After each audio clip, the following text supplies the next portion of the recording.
What is going on, everybody? Welcome to another episode of Swan Hockey Live. I am Eric Swanick. I am joined today by JT Tarantino from Between the Bucket and the assistant coach and director of player personnel for the Mercer Chiefs in the NCDC. JT, what's going on, man? Hey, Eric. How are we doing? Doing good. Thanks for coming on. Yeah, happy to. Yeah, for everybody that's new here, welcome. This is completely interactive. We want to hear from you. We want to know where you're commenting, where you're tuning in from. Throw it in the comments, either where you, if you want to put where you're, where you live, where you play, what level you're trying to go to, that kind of stuff. It'll help us guide the show a bit and, tailor it a little bit more to the people that are in here. Again, completely interactive. Feel free to join the conversation, post your comments, ask your questions. You can, do so in the comments section. You could also do it through the live podcast channel in the Swan Hockey Discord server. If you're not in the Swan Hockey Discord server right now, I'd strongly recommend you check that out. It's our community chat. You can access it through swanhockey.com, and you'll see where you could join the Discord there. So yeah, we're gonna get into it tonight. We're gonna probably touch on some junior hockey in general.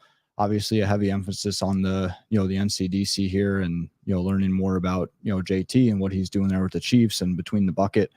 So yeah, JT, why don't you for those that don't know you, why don't you just tell everybody a little bit about yourself, Between the Bucket, how you got involved with the Chiefs, and Yeah, definitely. So JT Tarantino, grew up in New Jersey, played hockey in New Jersey all my life, played for the Titans for 7 or 8 years, and then played a year of junior hockey and ended up going to school. Played at St. Joe's University for 4 years, and then got out of school, worked a normal job. Hockey was really an afterthought at that point. I loved it, but it was, I thought it had run its course to a certain extent, and I thought I would just coach a little bit on the side and more of a part-time giving back type of thing in addition to my job. But started working for Merrill Lynch and was fully in that and in the finance world. And while I was doing that, started coaching with the Rockets with Todd Wagenbach, who I love and is definitely one of my mentors and good friends now. But worked with Todd, did that for probably 3 weeks, and said to him at a showcase, I just wasted my money in school, and I'm going to coach hockey for the rest of my life. I love this. I knew pretty instantaneously that this is what I wanted to do. So pretty much from that point, worked to figure out how to make hockey my full-time job and career. So with that, started Between the Bucket Hockey Academy, which for 3 or 4 years, all it was just one-on-one video sessions with players. So usually players will do team video sessions, and they'll go through and look at their forecheck or goals for, goals against, things like that. We focused much more on more intricate things focused on the player, whether it was like stick positioning for defensemen, or their gap control, or how they're supporting their D partner when their D partner has the puck or playing against the rush. Whatever it may be, we focused more on the player to really coach them. So I did that for about 3 years and grew that.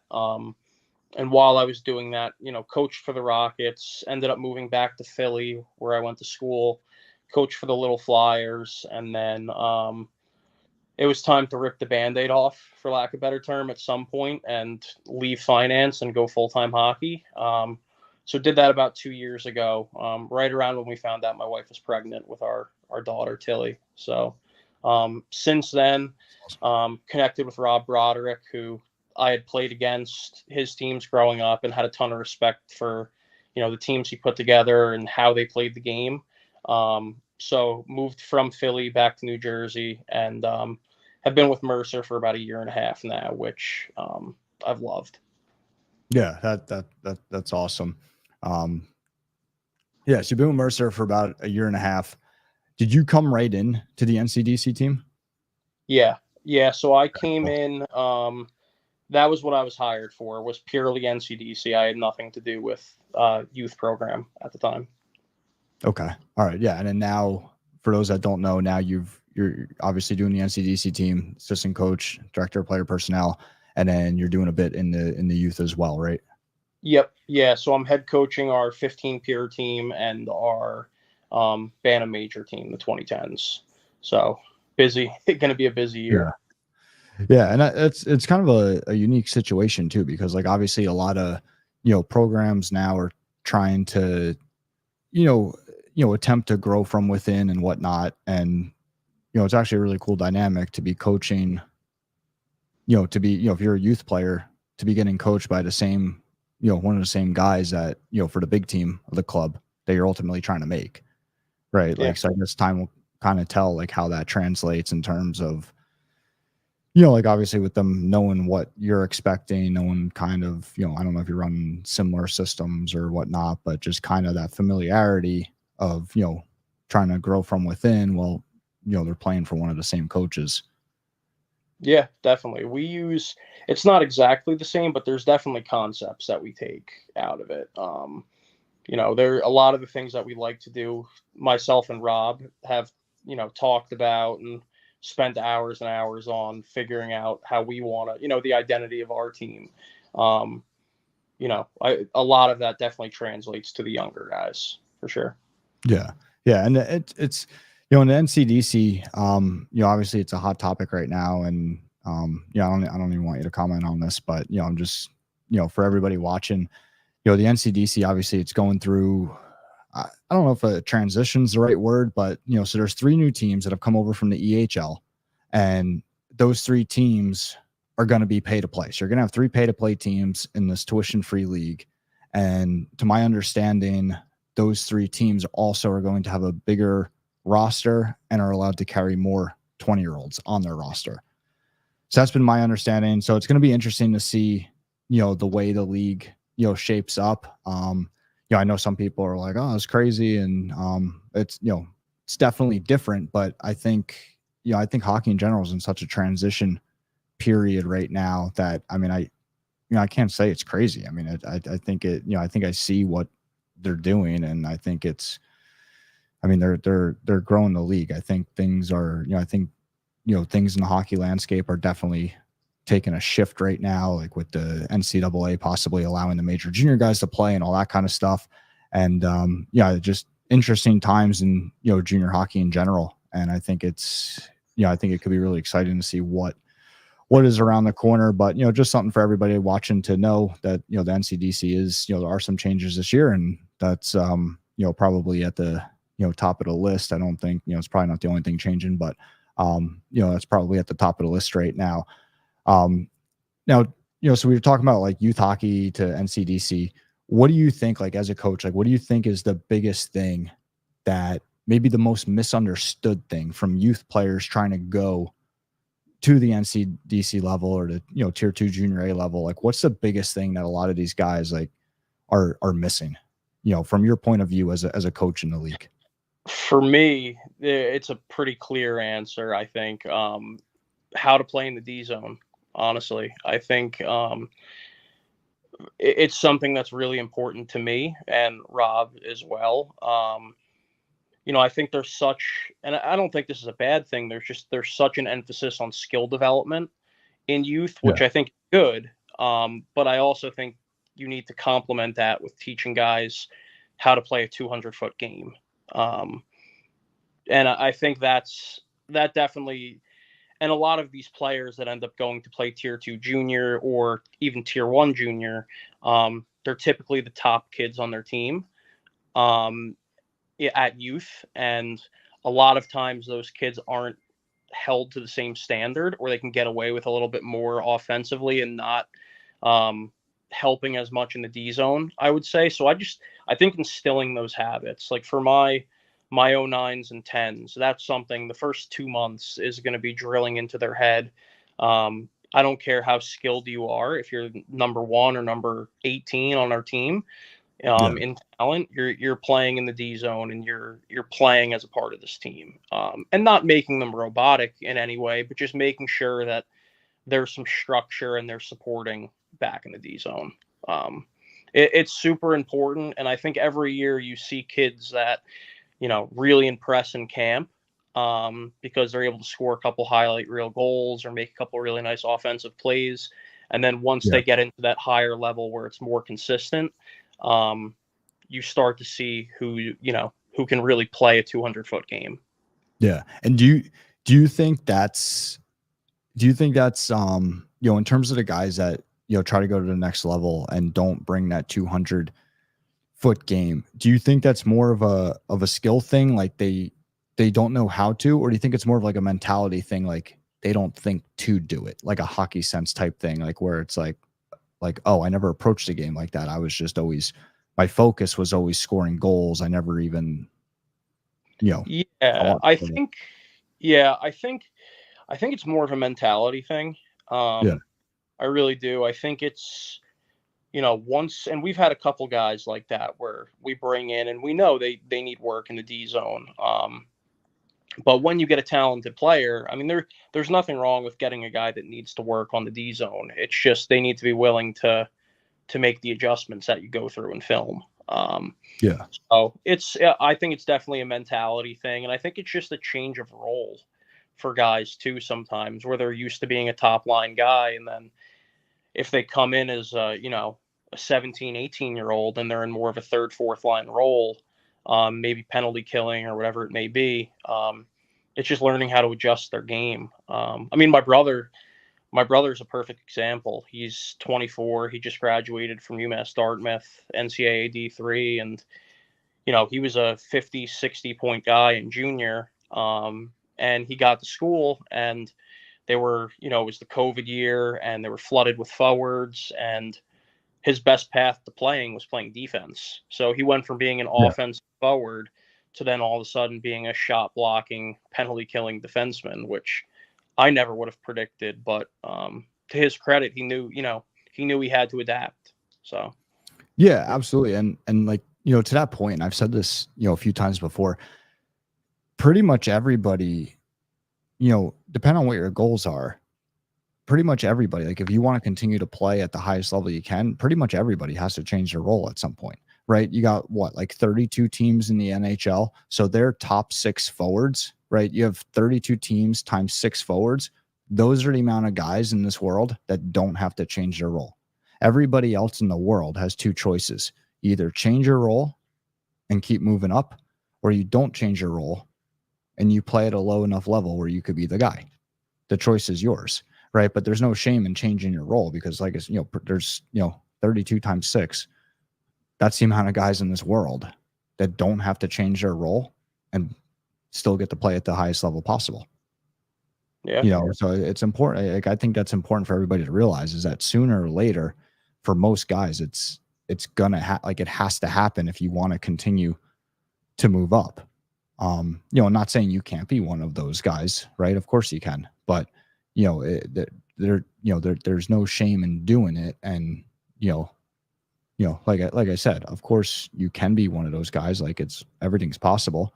But for most guys, they do wind up having to change their role, and there's no shame in that. So like, I think that's important, an important thing. Like, I'm happy you just brought that up, because it's something that I think a lot of guys need to, pay more attention to.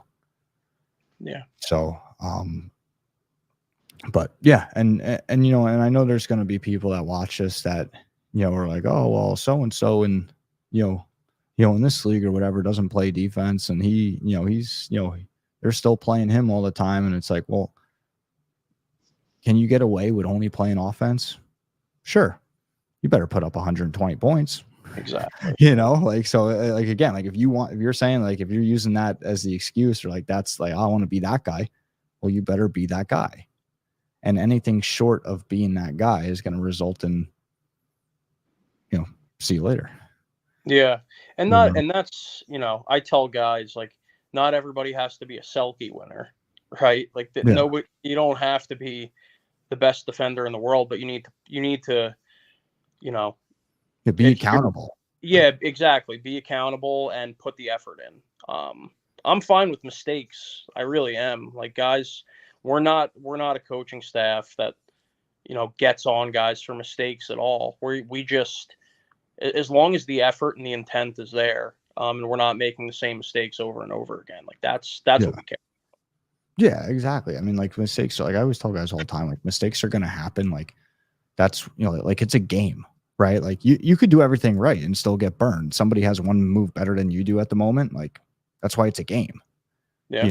But like, you just want to, like, to your point, like, you want to limit the amount of times you're making the same mistake in a row, which,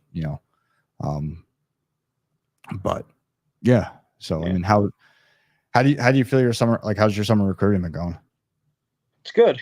Yeah, it's really good. We, it's been a lot. I think Yeah.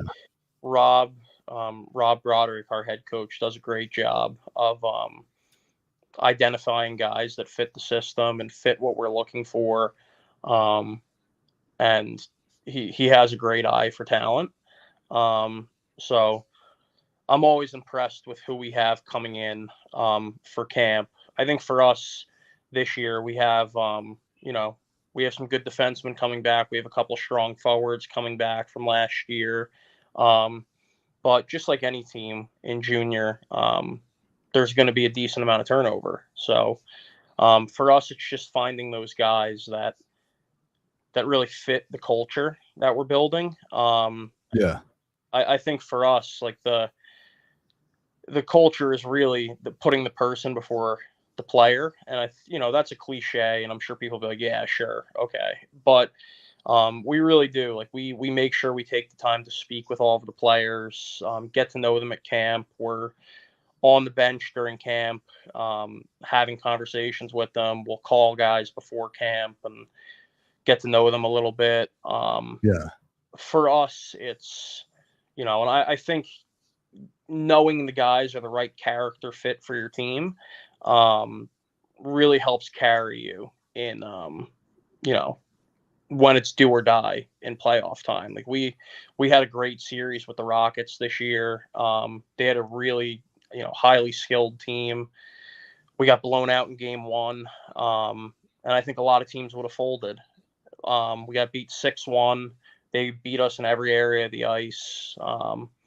They looked like they were in a different league than us in that game 1, honestly. But I think, knowing that we have the right guys in the room, and we have the guys that, are tight knit and believe in each other and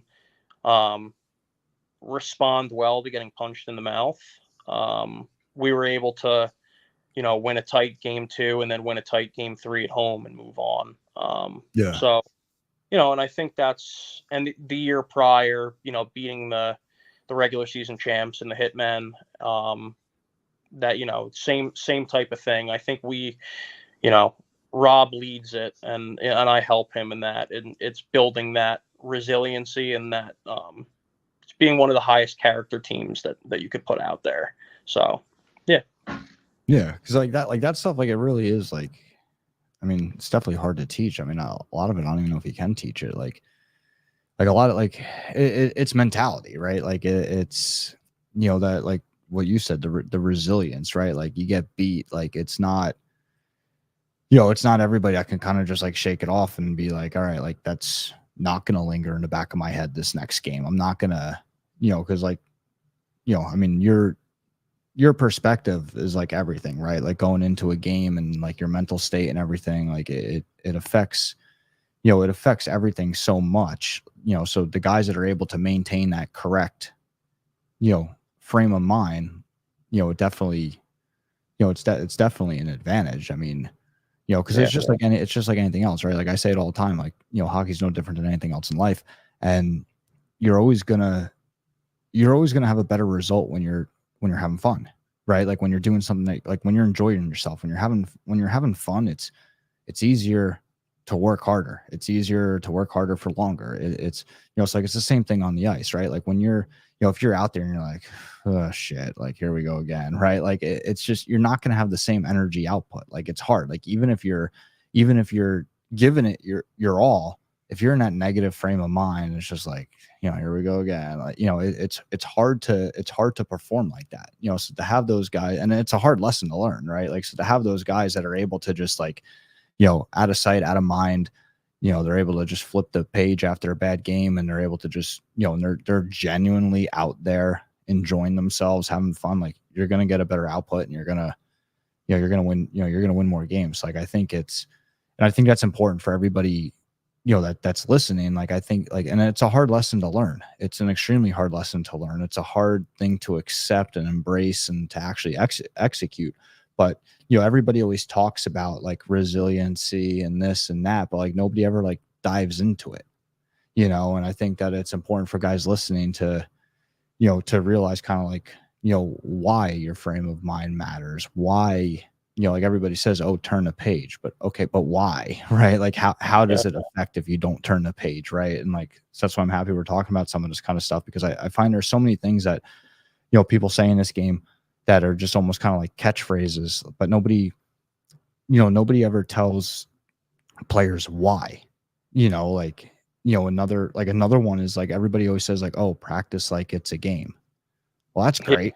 Why? Like nobody ever explains why. And it's something that, something that like, that Jimmy Dowd always talks about. And, I've had him on here before, and like him and I have been, good friends for a long time. And, it's something that he's really opened my eyes to over the years.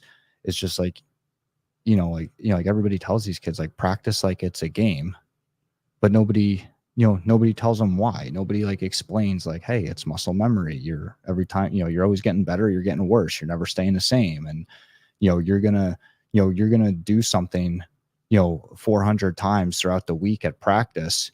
And if you're going to do it one way and then think you're just going to flip the switch Friday night and do something different because it's a game, you're fooling yourself, right? You can't just flip the switch. You can't just flip the switch like that. You're building the muscle memory. And and some people are quote unquote gamers, right? Like, I know there's definitely people that are like, oh, well, I'm a gamer. Well, that's not good. That's not a game. That's not a game plan. That's like that's like the best of a bad situation. Like, there are some guys that are like that, but that's not what you want to, that's not what you want to strive to be. That's not a game plan is, oh, I'm a gamer, right? That's like, okay, well, we got to figure out why you're a gamer, and we got to fix it. Right. Because again, like, the next point that I wanted to say, like in terms of, practice like it's a game, you practice way more than you play, right? So the practice might be like 80% of your time on the ice, probably more, because you don't even play every shift in the game, right? So the majority of the time that you're on the ice, it's a practice. If you're throwing that away, you're literally throwing away the majority of your development time, right? That's why you want to practice like it's a game, because if you don't, you're missing out on, you're developing at like, 20% instead of, 100%, whatever. Like, like it's probably like 80% of your development time, probably more. Yeah. And I think you could argue in junior hockey, coaches at the next level are going to be looking at how you play in games, but I think from a development perspective, the practice is way more important. Like, I think from a development perspective, but we have a kid, Jack Reikus, who's an 05 defenseman who came in, still U18 eligible, ton of potential. And it took him a couple of months to adjust to the speed and all of that. And just watching him develop over the year was amazing. And that's why I do this, is getting to work with kids like that, where the kid has Division I talent. And, just, I remember when we spoke to him and told him he made the team, how happy he was and excited, and bringing him in and then getting to see that type of development in a 8-month span. It's incredible, and it's credit to him, because he came in every day, and there was times in the beginning of the year where he didn't play for 5 games in a row or 4 games in a row, and then he'd get in as the 6D, and then by the end of the year he was running our first power play, in the division finals against Powell. So he's and then he's returning this year, and I'm excited to have him back and work with him. And, um, so it's, looking at a kid like that, I've seen it so many times firsthand where the guys that really practice like they play are the ones that, sometime around January, February, March, you look and go, wow, look at that kid. Look at how much better they've gotten. Yeah, 100%. And it's all important. Like the game obviously plays a crucial role in development. Like there's no way to replicate the pressure of a game, right? So you have that aspect of like, it's all important, and it's a healthy balance of both. Like that's what I believe.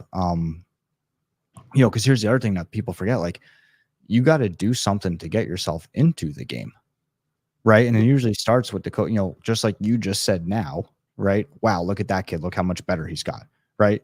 If you as a coach are saying that to yourself, wow, look at that kid, look how much better he's got, chances are you're playing him in the game, right? You're playing him in the next game because you're saying, wow, look at this kid, right? Like, right? Nobody really says, wow, look at this kid, he's so good.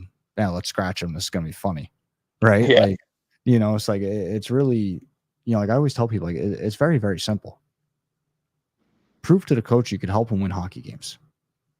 If you do that, probably going to want you on the team. They're probably going to play you in the games, right? And and again, it might, for a lot of guys, it might start at practice. So like that, like, yeah, I mean, like that's one of those things. I think that like, so many people tell these kids like, like, hey, insert catchphrase here, but like nobody really tells them like why or what it means or all that kind of stuff. Yeah. I mean, what's your typical week like? I mean, speaking of practice, what's your typical week like at practice? Like what, so if someone's playing for, for your NCDC team, like what should they expect? Like what's expected of them? Yeah, definitely. So we usually start, give or take, around 9. It'll vary slightly depending on the day. We usually we go a little bit lighter, more skills earlier in the week. So get there around 9:15. The guys will usually do a light workout, stretch, just get their bodies moving.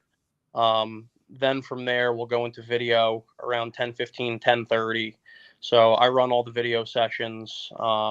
We'll, it varies from special teams to, I would say earlier in the year, it's much more focused on ourselves rather than who we're playing, just trying to really dial in on our systems. Right. Then as the year progresses, it's, we'll focus more on other teams too. But some type of video session, we keep it relatively short, 20, 25 minutes.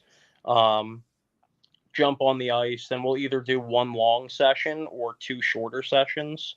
So usually get on 10:45, 11, skate for an hour, 15, hour 20. We'll get off. We'll either get off, cut it, and just go over a couple X's and O's things and get right back on, or we'll do some more video, and then get back on the ice. So usually you're on the ice about anywhere from an hour and a half to 2.5 hours with the team. Yeah. Per day. We're doing typically one video session per day. A lot of times we'll do one, and then I'll do a couple individual ones with guys. A lot of times it's, guys asking for video sessions, and we break down shift by shift using Instat, which is great. And then after that, they lift or some type of workout. So we have really good training staff, training aspects we just brought in who are amazing. We're just working on getting them just bigger, faster, stronger, which, I think I could point them in the right direction, but I'm not a professional in that aspect. And we focus on getting people that can do that. So they do their work off the ice, and then they're usually at the rink. I would say 9:15 to 3 o'clock, 2:30, 3 o'clock, and then sometime we'll do some. The team is very tight knit. They love being around each other, so a lot of times guys will just hang out at the rink, or they'll all go out and get lunch together. Yeah. And and then what we've had more and more of is the NCDC guys volunteering with the youth programs. or with the youth program. So we'll have them out there, 2 or 3 NCDC guys out there on a Monday or Tuesday night with, the Mite or the Squirt teams, or even the Pee Wee or Bantam teams. That way they can be out there to demonstrate drills. They can be, good mentors and coaches towards the kids. So it almost gives our coaches other, player assistants in a way. So it helps build Right. that community within Mercer. And I think it's a great thing for us, and it's something we're still working on and trying to strengthen, but I think it's getting better and better each year. And, you see the kids that, either the kids that billet some of the NCDC guys, or even, kids that don't, that, they'll be on the ice with them, and then 3 days later, the little kids at the game giving them fist bumps when they're out for warm up. So, it's a good situation for them to go, develop as much as possible as hockey players, get bigger and stronger, and also develop mentally as a hockey player, and then also get to build those relationships with people in the community, and be a good role model for the young guys. Yeah, that's awesome. And I think that's important for everybody to hear. Like, it's not, because obviously there, guys making the jump from youth hockey to junior hockey. There's a big shift from youth hockey to junior hockey that a lot of people don't realize. And I put out a whole video on it, I don't know, probably like 2 or 3 years ago now, with Ryan Swain from Swain's Hockey Skills and Development, where we were just talking, about this topic. And, I think one of the things that, people don't realize is that, one of the big differences, especially going to a tuition-free league like the NCDC, you're not like, as a player, you're not a paying customer anymore, right? Like, when you go there, you go to that team, they're expecting something of you. And it's not money.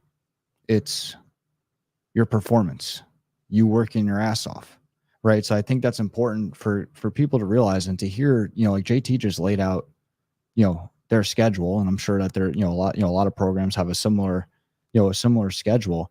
And, like you really have to be ready to take that on. It's not something of, it's not just like a selling point or some buzzwords like, okay, we're going to do video. Like, no, like you got to be ready for this. And I think that that's a mistake that a lot of guys trying to make the jump from youth to junior forget, and they don't prepare, and they're not ready. They're not mentally ready. And guys, that's the point of, of doing, podcasts like this, is to try to, knock down these walls and give you guys, access to, guys like JT to tell you what this is going to be like before you get there. So, like, okay, like this is, again, frame of mind, this is what I have to prepare for. They're expecting my very best every day at all of these sessions all week long.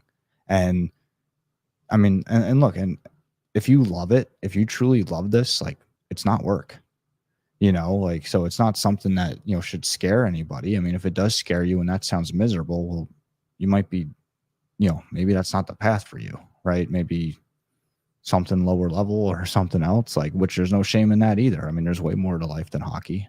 But if you truly love this, it's not work. And, I mean, yeah, and look, like, there's going to be some parts of it that are, it's like, oh, this is hard. I wish I didn't have to do this. But, it's just important, I think, for guys to realize when they're, making a jump, especially to a tuition-free league, that, again, like, these aren't just buzzwords.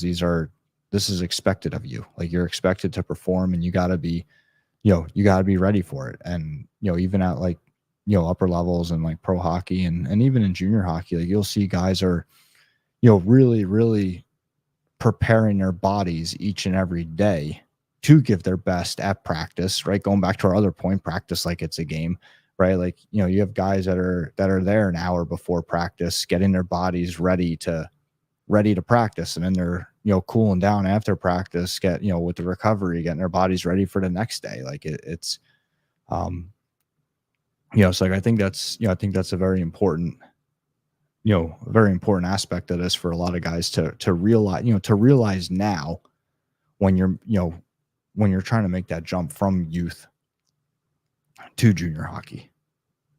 Yeah, definitely. It's junior hockey's a grind. It really is. It's the best type of grind. Yeah. Like I But said, if you love it, right? It's awesome. Like, yeah. I mean, it's for everyone. Players, coaches. I worked, I worked for 3 years in finance for a company that is a lot of hours, and I might double the amount of hours now I put in. yeah, There's time, 1, 2 a.m. I'm laying in bed clipping video for 6 hours later. But I love it. And I know that guys are doing the same thing. I'll get texts late at night from players. Hey, can you look at my last shift? Or can you look at that goal against? And those are the kids that really that love it, like you said. And you get out of junior hockey what you put into it. I truly believe that. I think kids that go yeah, all in and push as hard as they can, it's the best thing they could do. And I think some kids will do it for a year or half a season or whatever it is and realize I really like hockey, but I don't love it like that. And there's nothing wrong right. with that. No, Um, not at all. Not at yeah, all. like I tell kids all the time. I had a conversation with a kid 2 days ago that plays for Between the Bucket with me. And we had the conversation of, what are you looking to do in school? Blah, blah, blah. Went through everything, grades, hockey, all of that. And my advice was go to school. Because it sounds like you really like hockey, but you're not trying to push to a certain level, and you just want to play and have fun, and there's nothing wrong with that. Go No, play, go play exactly. club, and yeah, I think that's an amazing option for a lot of guys. And I think it's just finding what's right for you. And for some people, junior hockey is what's right, and for some people, it's playing club or playing intramural or whatever it may be. Yeah, and once you like truly, like I tell this to people all the time too, like once you truly identify what it is you want and what you're trying to get out of this game and what you want in life, like once you identify that and you accept it, like you're just going to be so much happier, right? Like if you're a guy that doesn't want to play, like, and really, really, quote unquote grind, right? Like if that's not you, why would you do that instead of just going to play somewhere else where you can give it 70%, be very good, not have to grind, and just enjoy yourself? And just enjoy yourself. Like, why wouldn't you do that? Yeah. You'll just be so much happier. Like if you're the other way, you're just fooling yourself. Like, and that's, it's even like, I guess one of the examples kind of is like, even like the minor pro leagues, right? Like you'll see a guy that's older that, was in, let's say in the Southern Professional Hockey League, gets called up to the ECHL. Right. And then the day comes for a lot of people where they're like, hey, you know what? Like, I'm not pursuing the National Hockey League anymore. Like, I'm good with that. Like, I'm done. And then that ECHL call up comes from the SP, and they're like, you know what? No, like, I'm not going. Like, I'm not going. Like, what am I going to do? I've done it 1,000 times. Well, I'm going to take a call up and go be the third or fourth line guy, be the, the quote unquote rookie, all the, go get the, last in line for everything, and probably get cut and, within a month, and, all that, and, be getting, yelled at every day and, all that stuff. And, or I could just stay where I'm at, giving it 90%. I'm a superstar, and, going to play first line minutes every night, and I'm just happy. Yeah. It's like, and a lot of guys, come to that realization later, but like, if you can, like I said, like once you identify what it is that you truly want, like everything just kind of, like I find a lot, like most of the answers just kind of fall into place, right? It all kind of becomes crystal clear. Once you look at it through the right lens, it all comes crystal clear. It all becomes crystal clear. And it's the same thing the other way around, right? Like once you could sit down and have that honest conversation with yourself and be like, hey, you know what? Like I do want to play at the highest level I possibly can.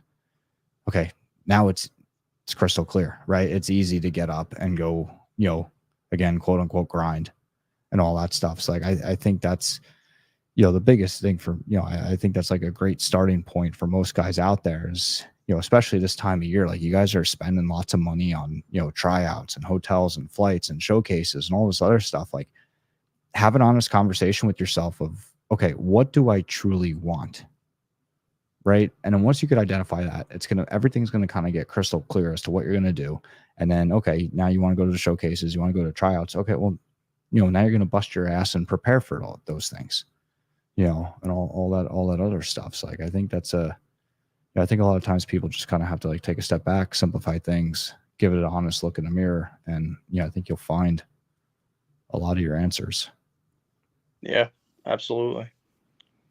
So, I mean, why don't we switch gears a little bit? Like, why don't you, we spoke about between the bucket before.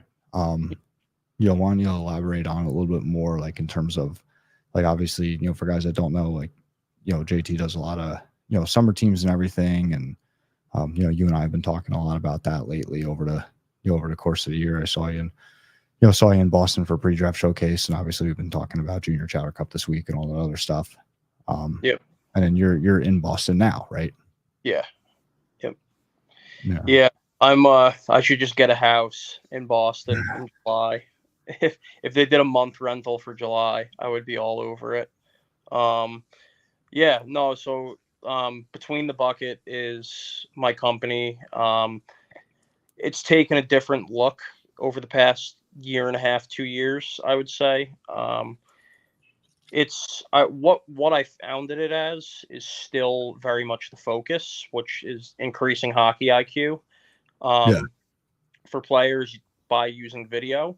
It's just been through a different way of doing that. So, when I started out, it was just looking at players one-on-one video sessions. Looking at like we talked about, stick positioning. Excuse me, forecheck or whatever it is for them. Now we're putting together tournament teams, going to good events, reputable, really good events, putting teams together, not overstacking them with a bunch of guys. 9 forwards, 60, making sure they're coached is really what we're doing. I think a lot of times, at spring and summer events, teams are thrown together. You have a couple different versions of teams. You have full season teams, which pretty straightforward. And then you have teams that are thrown together. And I think a lot of those teams, they can be good opportunities to meet different kids and play with different players and all of that. But a lot of times in those situations, the coaching isn't there. It's just kind of throw guys out there. The coaches don't really know the players' names. They get there with mismatched jerseys and socks, and I'm sure everyone's seen it. So for us, what we're looking to do is, we take groups of anywhere from 2 to 4 guys. We do take individual signups, but usually groups of 2 to 4. That way, players have their friend or their group of friends to be with, but they also get to be, with a different group. We put those guys together, and we play a weekend together. And what we do is we'll have 2 or 3 coaches on the bench, make sure we're, using the board and showing them different things. And then either that first night or that next morning, we do a video session. So we'll do, anywhere from a 35 to 45-minute video session looking at the game film from that past day. So we'll go home or go to the hotel after that first game or two. We'll break down the film, and then we'll show them that next day, okay, what do we think went well? What do we think didn't go well? And just have a very discussion-based video session with them. And then what we do is we take out of that whatever the main themes that we want to work on, 2 or 3 things. We'll take that and then work on that on the bench. So then for the rest of the weekend, the focus is locking in and being better at those certain things, whether it's being, more direct, going to the net and having a better net drive, or it's, being better on the back check and getting the F3, or, whatever it may be for them. And it definitely varies by age. Yeah. But, just looking to take video, which I think is, vastly underutilized in youth hockey. And, take that into a summer setting and just make sure it's a development experience for them. We focus on exposure more for the older guys as well, but, for anybody, 14 and under, we're focused on how do we make this the best experience for them to develop as players, have fun, play on a competitive team, and play good competition.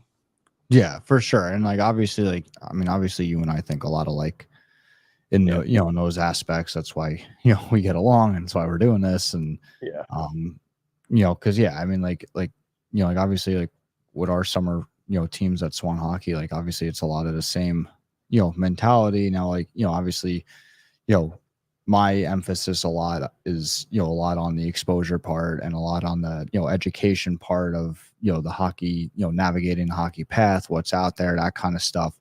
So like, yeah, like, they're two very similar models where we're each, kind of like pouring our flavor onto, onto it, like where you're, a lot on the development and the video and that kind of stuff. And, like I said, like, a lot of the stuff that I do is, geared towards, hey, this is what's out there. This is what they're expecting. This is what the, opportunities, are, and that kind of stuff. And then I know we've, kind of talked about in the past, but, maybe we can, do an exhibition game at one of these, one of these events, and, kind of put our heads together. And, but yeah, no, I love I love the summer events, like when they're done right, and like that's, obviously important to you, important to me, is, just doing everything with a purpose, doing everything, direct with a purpose, and,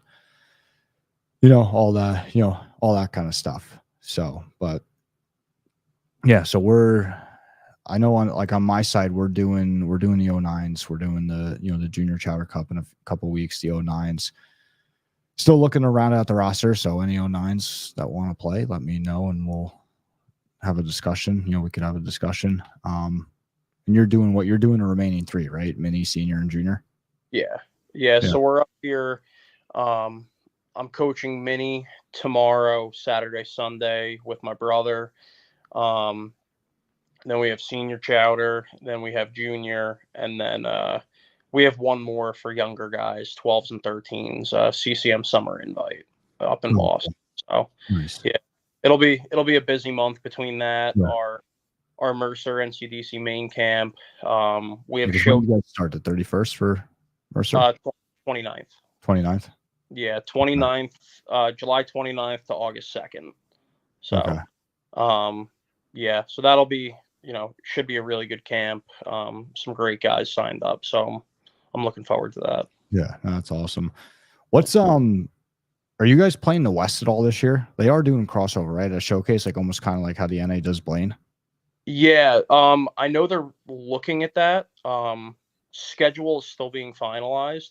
I don't believe we're gonna have any of that on our schedule. I would love to. I think that would be fun. Yeah. I think just not, it's naturally tough being, 2,000 miles apart. But yeah, for sure. I think in the future that'll definitely happen. I just don't know if it's going to be this year. Yeah, I just wonder how many more teams are going to come into the league. I wonder if they're going to close the gap. Like, I wonder if it is going to go coast to coast one day.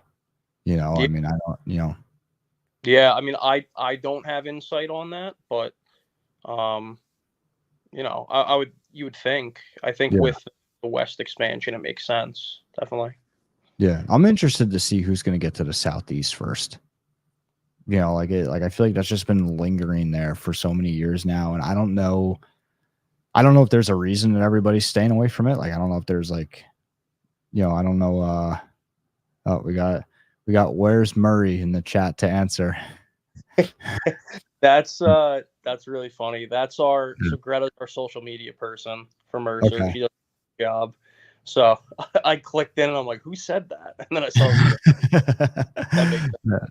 Yeah, that'd be great to get some, to get some input from Murray. So I think it's listen. I think it's interesting what he's doing. It's and even going back to the the three teams coming over from the EHL. I think again, the situation's a little unconventional, but we're in an unconventional time right now, and I think business wise, it was brilliant. I think he was able to pull those three over, and he did what he had to do to make it happen. And I mean, we got another one from Greta that says Murray is manifest destinying the league. So Greta, what's coming next? Is it going coast to coast? Is it going southeast? It'll be interesting. I mean, I think it's yeah. Like I had a we've spoken. It's a lot's changing in junior hockey. Yeah, for across sure. Across the board, whether everywhere. Yeah. So, yeah. No, I mean, I'm excited about the three teams coming in. They're all. I mean, they all have great reputations as programs. I've been around the EHL for a while, watching my brother played in it. I've had a ton of friends that played in it. And it's a great league. It's, but three really good programs coming over. So I'm excited. 100%. Well, and that's what I love. Like, that's what I, in terms of expansion, like that's what I love to see, right? Like what they just did, right? And again, maybe it's not perfect the way it's set up. Maybe it is, right? Maybe there's something else coming that everyone's going to be like, oh, okay. Like now it all makes sense, right?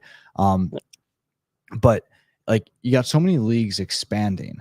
But like when you look at what the NCDC just did and you look at like the BCHL, right? Like the BCHL, that was awesome. Like we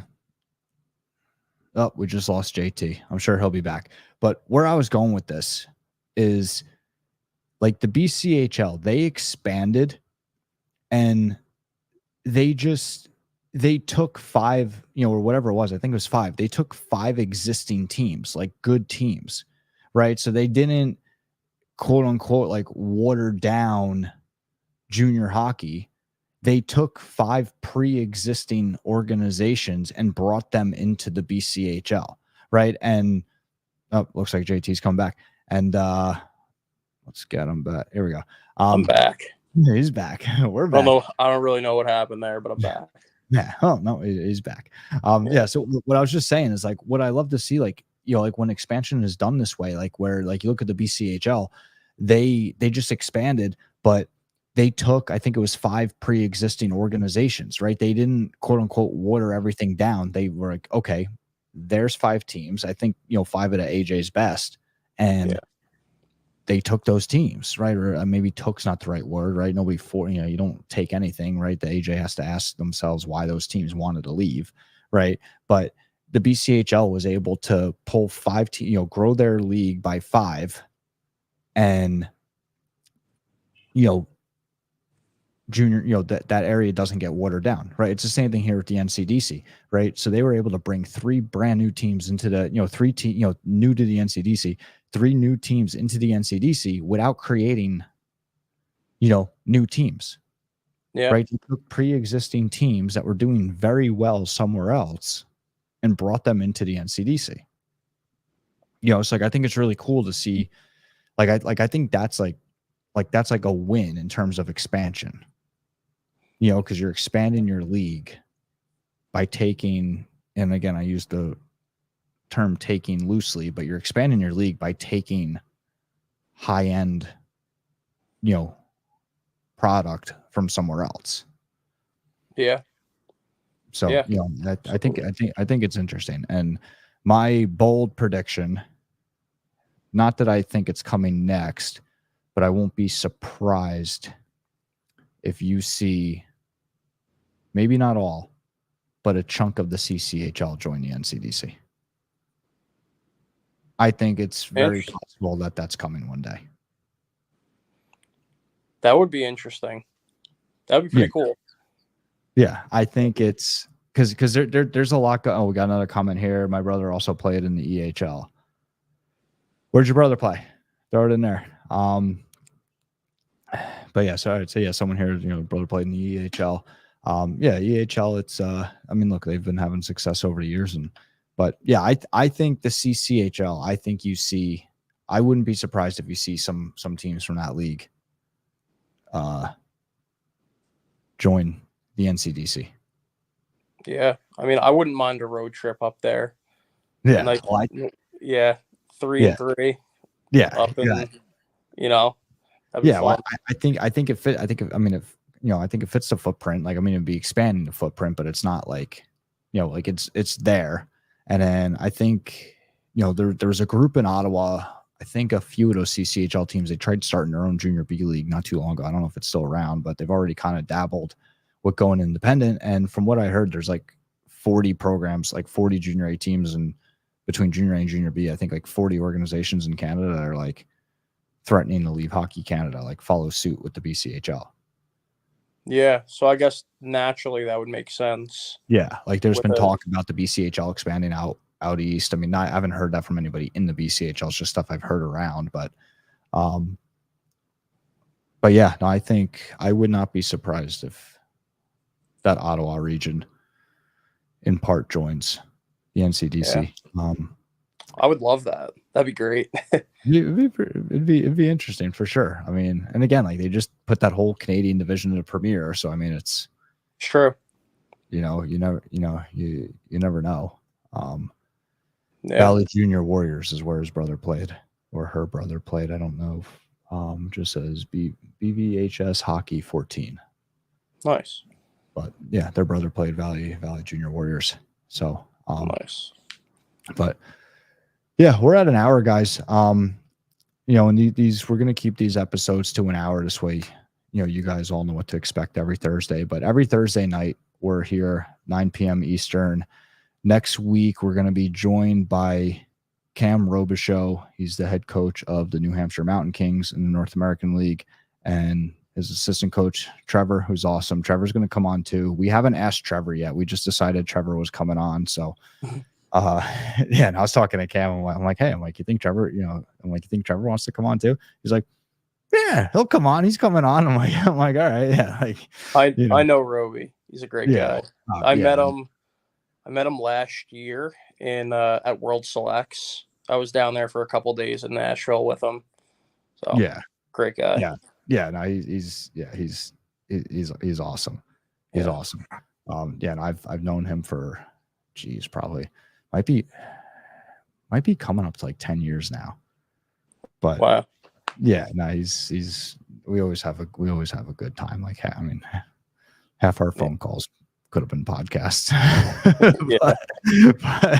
but yeah, so he'll be on here next week. Trevor will be on with us too. Cam and I decided. So guys, if you enjoy this stuff, leave a comment. Actually, we got a couple comments here, and if there's any last minute questions, comments, concerns, throw them up here now, because like I said, we're gonna call it here at an hour. We got Tilly was here. JT, I'm assuming that's for you. That's my 10-month-old daughter. Oh. My wife, I'm assuming my wife commented that. Probably. Julia. Yeah. That was there. That one's for you. Yeah. Okay. And BVHS Hockey 14. That's fun to say. Sounds like sounds like playing Xbox against somebody. Says I'm gonna be playing for JT in the Chowder. Oh, nice. So I don't know if that's mini, junior, or senior. Yeah. They're with you. But yeah, guys. So yeah, like I said, any last minute stuff, throw it in here. Thanks for hanging out with us tonight. And yeah, like I said before, just give a thumbs up, share this video, guys, share it with your friends. The bigger we can grow this community, the better it's going to be, and the better it's going to be for everybody. There's a lot of really cool stuff in the works. And again, the more people that are involved, the better it's going to be. We do things very differently here, but it's, you know, it's for the better. Join the Discord. We also have the Scout Central on swanhockey.com. It's one of our community tools. It's you know, it's our scouting platform. It, you know, it also connects with the podcast, which JT, you and I forgot to, you know, my fault on that. We forgot to iron everything out there, but you know, I'll talk to you about that after. And yeah, so guys, check that out. And if you have any questions about anything, throw it, you know, you could throw it in the Discord. If you have questions about Scout Central, throw it in the Scout Central channel. We got channels for pretty much everything. You know, so anything you guys need help with, just throw it in the Discord somewhere. And yeah, a lot of really cool stuff, you know, coming out here and, you know, in the works. And yeah, just keep being part of this. Yeah, if that's it. So BVHS Hockey 14 says Senior Chowder Cup. Oh, that nice. They'll be playing with you. So BVHS Hockey 14. What's your name? We might have to make that their name. I think that's pretty cool. I'm gonna put that on the roster, on the line charts. BVHS Hockey 14. Yeah. That'd be a great name bar. Yeah. That'd be a great name bar. Let me look my screen. It's all the way at the bottom. Oh, Kolka. Cool. Yeah, Lucas Kolka. Nice. Yeah. So I'm gonna remember that. BVHS Hockey 14. I'm gonna put that on the line chart. Maybe not, but we'll see. He said it's his high school. Yeah, I figured the HS was high school. Oh yeah. I just feel like that's a kick-ass name. I feel like he should join the Discord and make his name BVHS Hockey 14. Yeah. I think it's awesome. I think it fit right in. I think it's awesome. Yeah. Oh, jeez. Yeah. No, that's great. All right, guys. Yeah, thanks for hanging out. BVHS Hockey 14. Add me on Instagram. Add me on Instagram. So no, that's awesome. Yeah. So just at @Swan_hockey. Yeah, guys, sounds great. Thanks for hanging out with us tonight. JT, thank you so much for doing this. You know, it was awesome having you on, and awesome for, you know, for everybody to hear from you and, you know, get your perspective as a, you know, as a coach, as a, you know, from between the bucket, and you know, hopefully, you know, like I said, you know, JT and I think very similar on a lot of things, and you know, maybe we'll put our heads together here for something in the future. And but yeah, JT, thank you so much. And yeah, everybody, thanks for being the best part of this, and I will see everybody next week. All right, have a great week, guys. Thanks a lot. Appreciate it. No problem. I'll see you guys.